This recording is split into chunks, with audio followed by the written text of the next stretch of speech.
방금 심수미 기자가 얘기한 것처럼 실적법 문제가 남아있는데 여야 합의로 인사청문회가 열리게 됐지만 조국 후보자 관련 고소고발 사건이 지금 10여 건이라고 하죠. 검찰은 서울중앙지검 형사 1부의 대부분의 사건을 배당해서 관련 절차에 들어가 있습니다. 어떤 내용들인지, 특히 앞으로 수사는 어떻게 진행이 될지 법조팀 취재기자가 나와 있습니다. 백종원 기자가 나와 있습니다. 어서 오세요. 네. 어찌됐든 법무부 장관 후보자인데 검찰은 그래도 수사는 한다. 원칙적인 입장이죠. 네, 그렇습니다. 검찰은 원칙대로 수사를 진행한다는 입장입니다. 사건을 서울중앙지검 형사 1부로 모아놓은 것도 효율적으로 수사해서 처리하기 위해서입니다. 예. 특검까지 거론되고 있고요. 논란이 큰 만큼 오해를 받지 않도록 절차에 맞춰 처리하겠다는 게 검찰 입장입니다. 예. 아까 10여 건이라고 말씀드렸는데 그만큼 사건이 좀 많이 있습니다. 네. 어떤 내용들입니까?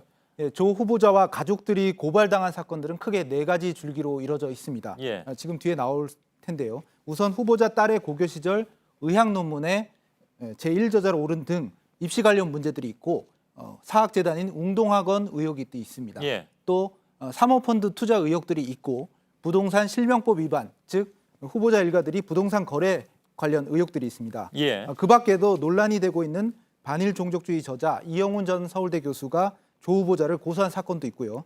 이 가운데 조 후보자 이름이 직접 들어간 것은 8건 정도입니다. 아, 그렇습니까? 꽤 많네요. 알겠습니다. 근데 그 박상기 현 법무부 장관은 청문회에서 사실관계를 먼저 파악한 뒤에 그걸 좀 봐야 된다 이렇게 얘기를 했는데 검찰 수사가 그러면 그 이후에나 그러니까 청문회 이후에나 시작이 된다는 얘기인지 어떻게 해석을 해야 됩니까?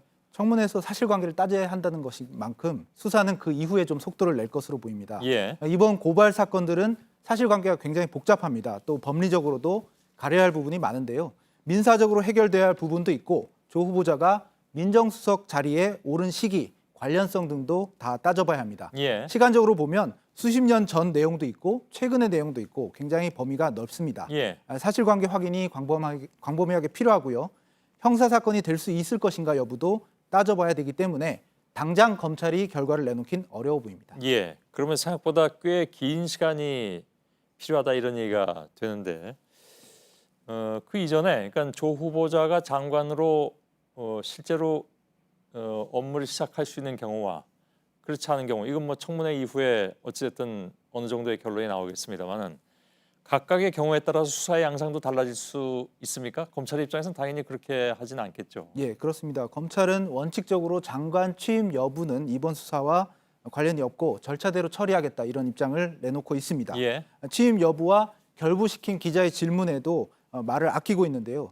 장관이 될 경우 그렇지 않은 경우를 나누는 것 자체가 고소고발 관계자들에게 오해를 살 수 있기 때문입니다. 예. 어떤 경우에든 검찰엔 부담이 될 수 있기 때문에 말을 아끼면서 원칙적으로 수사하겠다 이런 입장을 보이고 있습니다. 예, 잘 알겠습니다. 백종훈 기자였습니다. 수고했습니다.